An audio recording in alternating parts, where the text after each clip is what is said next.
Very good afternoon to all of you. Welcome you all on our YouTube channel The Learning Garden. I am Dr. Manju. हम कर रहे हैं class 7 NCERT science book chapter 16 water a precious resource. तो हम इस chapter में water जो है ना, forms of water, ground water, depletion of water table, ये सब स्टडी कर चुके हैं। आज की वीडियो में हम देखेंगे डिस्ट्रीब्यूशन ऑफ वाटर। वाटर का कैसे मतलब पूरी अर्थ पे कैसे डिस्ट्रीब्यूटेड है। तो हमें पता है कि अगर हम distribution of water over the globe या हम यूं कहें कि ओवर द अर्थ देखेंगे तो it is quite uneven due to a number of factors. तो वो फैक्टर, सबसे पहला फैक्टर तो आपका बारिश का होना है। आप कुछ जगह पे देखेंगे कि बहुत अच्छी बारिश होती है और कुछ जगह पे बारिश बहुत कम होती है। Some places have good amount of rain and are water rich. जहाँ पे ऑब्वियसली जहाँ पे बारिश अच्छी होगी तो वाटर रिच एरिया होंगे। while on the other hand there are the deserts which have scanty rainfall। अगर हम डेजर्ट्स एरिया की बात करें तो वहां पे तो रेनफॉल बहुत ही कम होता है। So we can say or we can see India is a vast country and rainfall is not the same everywhere. Some regions have excessive rains while some others have very little rainfall।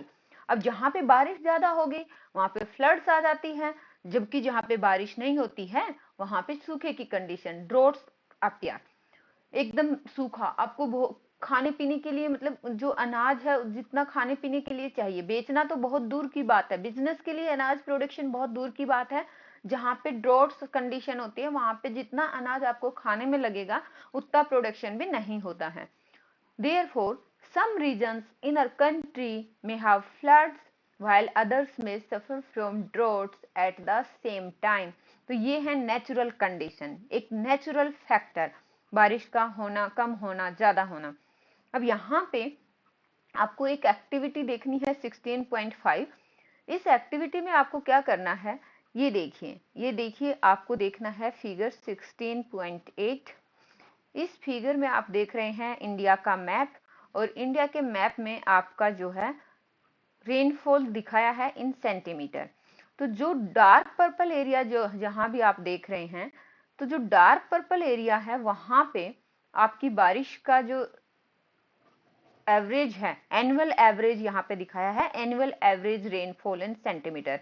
तो ये जहां पे आप dark purple देख रहे हैं ये है अबव 400 सेंटीमीटर। जहां पे आप पर्पल कलर देख रहे हैं यहाँ पे रेनफॉल है 200 टू 400 सेंटीमीटर। ब्लू वाले रीजन में ये वाला आपका 100 टू 200 सेंटीमीटर में आता है। उससे लाइट ब्लू में आप देखेंगे दिस रीजन, यहाँ पे 60 टू 100 सेंटीमीटर। इससे लाइट ब्लू में आप आ जाएंगे ये वाले रीजन जो है, ये वाले रीजन में आप इससे लाइट ब्लू में आ जाइए, ये आपका है 40 टू 60 सेंटीमीटर। और इससे भी लाइट रीजन ये आप देखेंगे दिस वन, ये है आपके 20 टू 40 सेंटीमीटर की रेंज में। और 0 टू 20 जहां पे आपकी बारिश ना के बराबर होती है, 0 टू 20 सेंटीमीटर वाले रीजन भी हैं इंडिया में। तो आप देख रहे हैं कि इतनी वेरिएशन है रेनफॉल में कि कहीं पे कितनी कम है और कहीं पे बहुत ज्यादा है। तो ये हमने देखा, ये आपका मैप दिखाया है बुक में, आप इसको अच्छे से देखना। और अब आपको क्या करना है, आपको ये देखना है कि आप जो है ना जहां पे भी रहते हैं उस एरिया को आपको मैप में लोकेट करना है। आपको मैप में लोकेट करके आपको ये देखना है कि आप जिस एरिया में आ रहे हैं क्या वहां पे सफिशिएंट रेनफॉल है। जैसे अगर मान लीजिए सपोज करो आप यहाँ किसी रीजन में रह रहे हो, अगर यहाँ डार्क ब्लू रीजन में हो तो आप बताएंगे कि आपके यहाँ रेनफॉल 100 टू 200 सेंटीमीटर है, ये एनुअल रेनफॉल दिया है। अगर आप इस रीजन में हो तो आप बताएंगे कि 60 टू 100 सेंटीमीटर हमारे यहाँ बारिश हो रही है। तो आपको पूरा मैप आपके सामने है, आप बता सकते हैं कि आप कहाँ रह रहे हैं। उसके बाद आप कैलकुलेट कर सकते हैं, आपने देखा मैप देखा तो आप अनुमान लगा सकते हैं कि आपके एरिया में कितनी बारिश है। तो अगर आपके एरिया में बहुत अच्छी बारिश है तो इट मीन्स आप किसी ऐसे एरिया में रह रहे हो जहाँ पे सफिशिएंट रेनफॉल है। लेकिन कहीं कुछ बच्चे ऐसे भी होंगे जो ऐसे एरिया में होंगे जहाँ पे वाटर की शॉर्टेज है। तो ये आपको देखना है, उससे क्या होगा कि आप अंदाजा लगा पाएंगे कि हमारे इंडिया में कितनी वेरिएशन है। तो अब ये जो वाटर का जो can we attribute this to mismanagement of water resources. ये बोल रहा है कि क्या ये वाटर रिसोर्सेज का मिसमैनेजमेंट है और क्या हम इसको दूर कर सकते हैं, क्या इस प्रॉब्लम को सोल्व किया जा सकता है। तो अब हम थोड़ा सा पढ़ेंगे वाटर मैनेजमेंट के बारे में।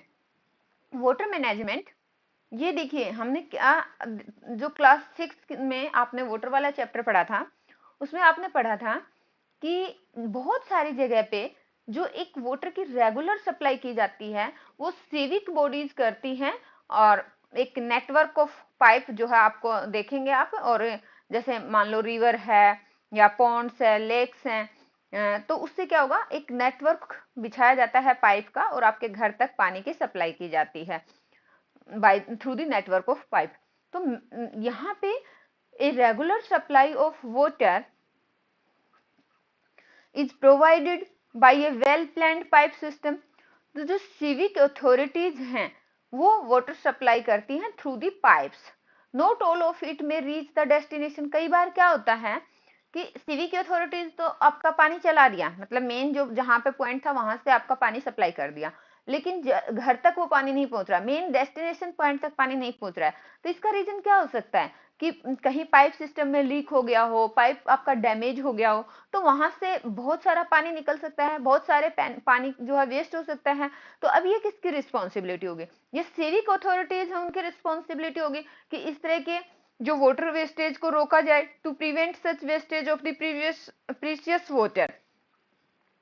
लेकिन ये तो वहां हमने बात करी कि जो सिविक वाले हैं, सिविक अथॉरिटीज हैं, बट जो मिसमैनेजमेंट और वेस्टेज इट में take place at the level of individual also.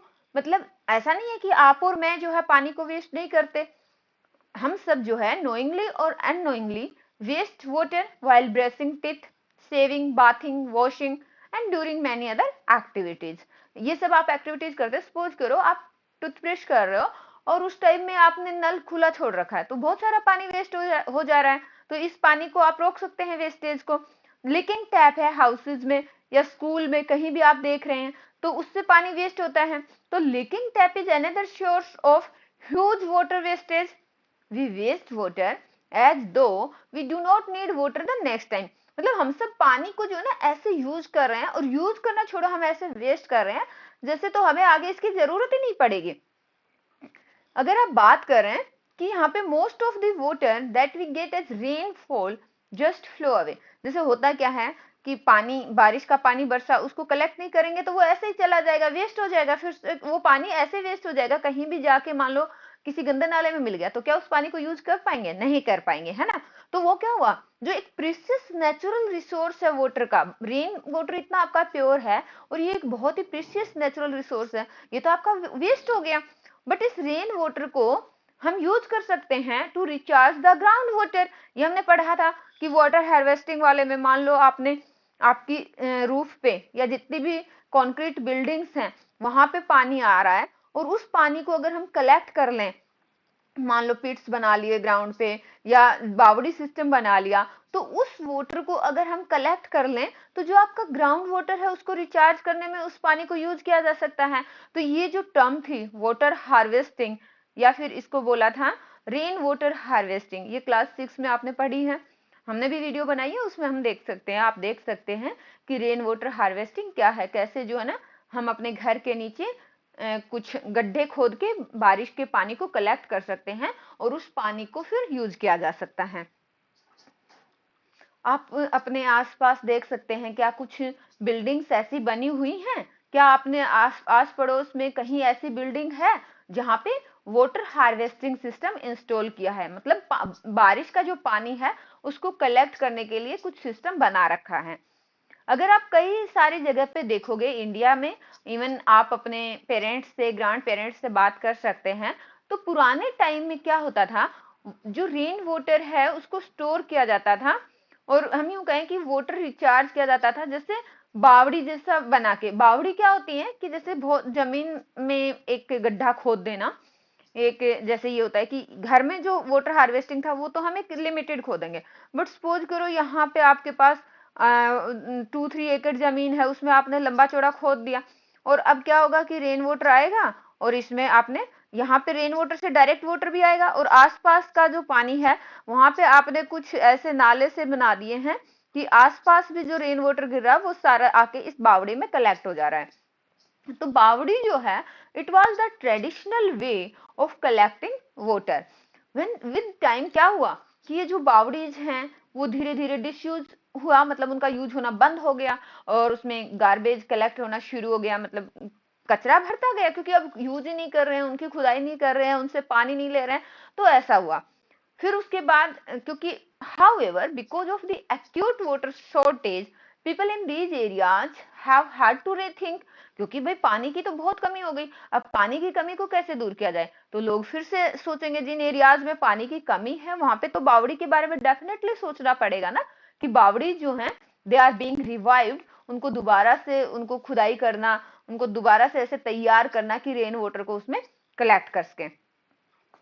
और आजकल जो है ना लोग जो है थोड़ा समझने लगे हैं, एजुकेशन पे ध्यान दिया है, पानी को कलेक्ट करने का भी सोच रहे हैं। तो today the situation is that in spite of this scanty rains, बारिश कम हो रही है बट स्टिल जो ऐसे जगह हैं जहाँ पे बारिश कम हो रही है वहां पे भी लोग जो है वाटर को मैनेज कर रहे हैं, अच्छे से मैनेज कर रहे हैं, ताकि जैसे रेन वाटर जब भी रेन आती है भले ही कम आती हो लेकिन आप जब रेन आई आपने रेन वाटर को अच्छे से कलेक्ट कर लिया है तो इस वाटर को आप फ्यूचर में यूज कर सकते हैं।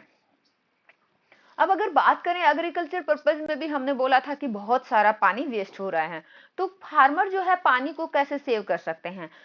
Farmer using water in the field can also use water economically, वो भी पानी को इकोनॉमिकली यूज कर सकते हैं। कैसे? अब एक टेक्निक है ड्रिप इरिगेशन। ड्रिप इरिगेशन एक ऐसी टेक्निक है जिसमें क्या होगा, प्लांट का जो बेस है उसके बेस के पास में ही आपका पानी जो है डायरेक्टली डिलीवर होगा। ये देखिए फिगर 16.9 आपको दिखाया है, ये नैरो पाइप सिस्टम बना दी जाती हैं और इन नैरो पाइप सिस्टम से ये जो प्लांट का आपका बेस है इस बेस के पास डायरेक्टली पानी को डिलीवर किया जाएगा। तो इस टेक्निक को क्या बोलते हैं? Drip irrigation. So drip irrigation is a technique of watering plants by making use of narrow tubings which deliver water directly at the base of the plant. यहाँ पे एक केस स्टडी किया गया है, गुजरात का केस है, भुजपुर है कच्छ एरिया में। तो यहाँ पे एक वेरी इरेटिक रेनफॉल होता है, बहुत कम बारिश होती है एंड जो केवल पानी के लिए जो फ्रेश वाटर के लिए सोर्स रह गया that is only underground water, क्योंकि इस एरिया में बारिश कम है तो जो रिवर्स हैं वो जल्दी सूख जाती हैं। Reverse in this area do not have water through out the years. तो अब क्या हुआ, अब ग्राउंड वाटर आप लगातार यूज कर रहे हो तो क्या होगा कि पानी की डिमांड तो हर साल बढ़ती जा रही है और बारिश कम हो रही है तो आपका ग्राउंड वाटर जो है रिचार्ज नहीं हो रहा था। तो उस केस में क्या हुआ, demand for water has grown और withdrawal of the ground water has far exceeded recharge, मतलब जितना रिचार्ज हो रहा था उससे बहुत ज्यादा पानी आपका निकाला जा रहा था। तो हमने बताया था ना कि अगर ऐसा केस होगा कि जितना आपका बारिश के पानी से आपका ग्राउंड वाटर रिचार्ज हो रहा है उससे ज्यादा पानी अगर आप निकाल ले रहे हैं तो जो आपका वाटर टेबल है वो नीचे चला जाएगा।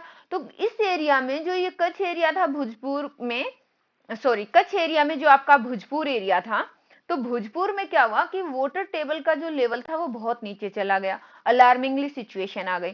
तो 1989 में जो विलेजर्स थे उन्होंने नॉन गवर्नमेंटल ऑर्गेनाइजेशन के साथ, जिसको हम एनजीओ भी बोलते हैं, उन्होंने डिसाइड किया कि रेन वाटर को हार्वेस्ट करेंगे, harvesting rain water system apply करेंगे। और वो हमें पता है कि रेन वाटर हार्वेस्टिंग के लिए क्या करेंगे, या तो बावड़ी बनाएंगे, कहने का मतलब है रेन वाटर को वेस्ट होने से बचाएंगे।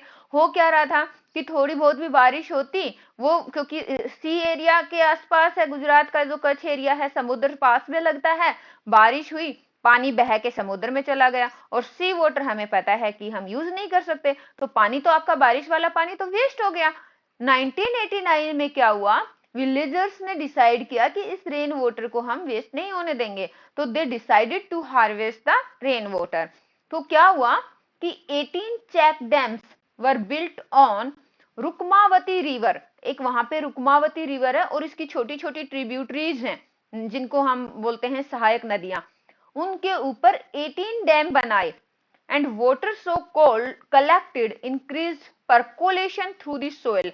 अब पानी क्या है, अब आपने वेस्ट होने से पानी बचा लिया, अब यहाँ पे जो वाटर कलेक्ट हुआ वो जमीन में भी सीप हुआ और जो आपका ग्राउंड वाटर था उसको रिचार्ज किया and recharge the aquifers. Aquifers हमने बोला था कि जो जमीन में पानी है वाटर टेबल के नीचे और जो अर्थ के नीचे जो रॉक्स हैं उनके बीच में जो पानी है उस रीजन को, जहां पानी रहता है उस रीजन को हम एक्वीफर्स बोलते हैं।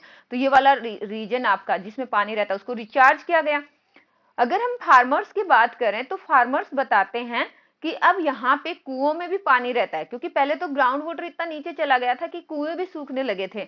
अब ये बोल रहे हैं कि यहाँ के जो कुएं हैं उनमें अब पानी अच्छे से रहता है and the water that flowed into the sea and was wasted has become available for irrigation. पहले क्या था, जब तक डैम वगैरह नहीं बनाए थे, बावड़ी वगैरह नहीं बनाई थी, तो वाटर क्या होता था कि सीधा समुद्र में चला जाता था और सारा पानी आपका वेस्ट हो जाता था। लेकिन अब वहां पे डैम बना दिए हैं तो अब वो पानी जो है इरिगेशन, सिंचाई के लिए, फसलों में पानी देने के लिए अवेलेबल रहता है। तो ये केस स्टडी था Bhojpur in the Kutch area of the Gujarat. तो ऐसे बहुत सारी जगह इस तरह से लोगों ने किया है, मैनेजमेंट किया है कि कैसे जो है पानी को बचाया जाए, वाटर को सेव किया जाए।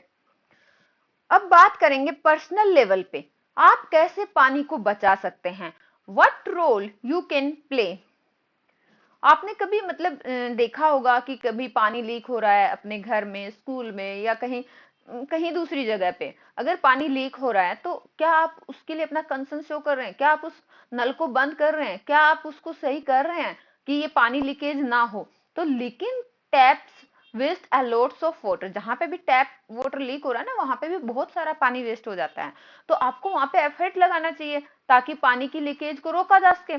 There are a number of ways you can adopt to minimize the wastage of water.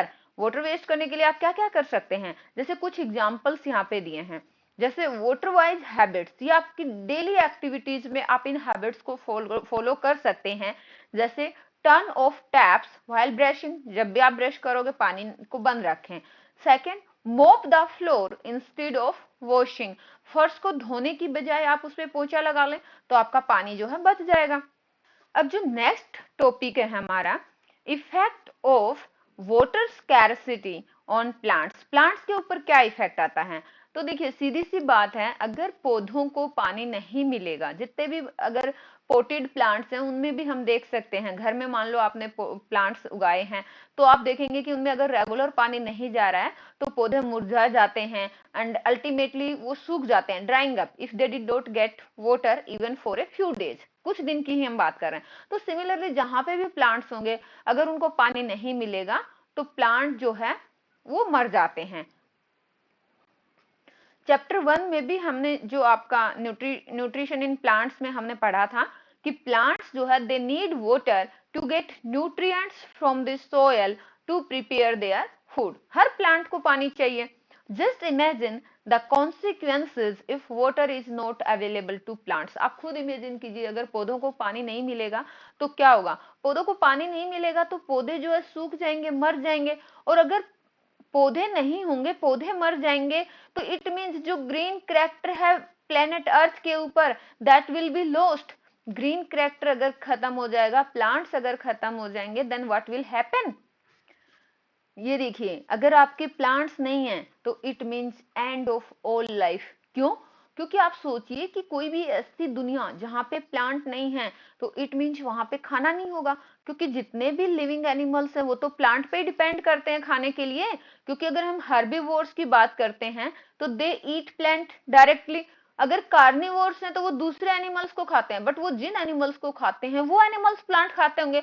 तो डायरेक्टली और इनडायरेक्टली जितने भी लिविंग एनिमल्स हैं वो सब किस पे डिपेंड करते हैं, प्लांट्स के ऊपर। तो अगर प्लांट्स नहीं होंगे तो कोई खाना नहीं होगा, कोई ऑक्सीजन नहीं होगी। हमने पढ़ा था ड्यूरिंग फोटोसिंथेसिस प्रोसेस प्लांट्स जो है आपकी ऑक्सीजन गैस रिलीज करते हैं एटमॉस्फेयर में, जो हम सभी लिविंग एनिमल्स को ड्यूरिंग रेस्पिरेशन प्रोसेस जिंदा रहने के लिए हम सबको ऑक्सीजन की जरूरत है।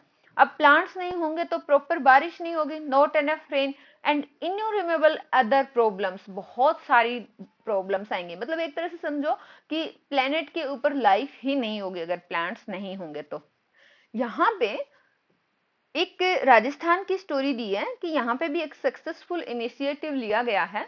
तो हम बच्चों को ये भी बताना चाहेंगे कि राजस्थान आपने देखा होगा, अगर आप मैप में देखेंगे तो आप पाएंगे कि राजस्थान में भी बारिश बहुत कम होती है, और राजस्थान जो है एक हॉट और ड्राई प्लेस है।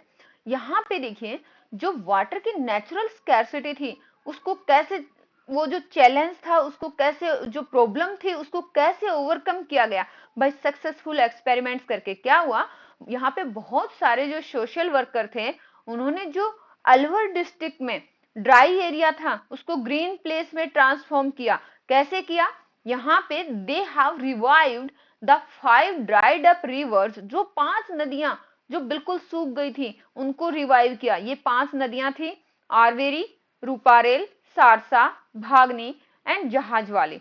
Bye constructing water harvesting structure, इन नदियों के पास वाटर हार्वेस्टिंग स्ट्रक्चर को बनाया, रेन वाटर को कलेक्ट किया, और यहाँ पे जो बिल्कुल ड्राई एरिया था उसको ग्रीन एरिया में कन्वर्ट किया, ट्रांसफॉर्म किया। तो ये मतलब ऐसा नहीं है, आप इंडिविजुअल लेवल पे भी स्टेप लीजिए, आप एक सोसाइटी में सोशल लेवल पे स्टेप लीजिए, तो मेन है कि जल को बचाना बहुत जरूरी है। और लास्ट में जो चैप्टर खत्म हो रहा है, हमारा जल हमारा जीवन, मतलब जल है तो जीवन है, जल नहीं है तो कुछ भी नहीं है। लास्ट पैरा में हमने वही देखा था कि अगर जल नहीं है तो प्लांट्स नहीं होंगे, और प्लांट्स नहीं होंगे तो कुछ भी नहीं होगा।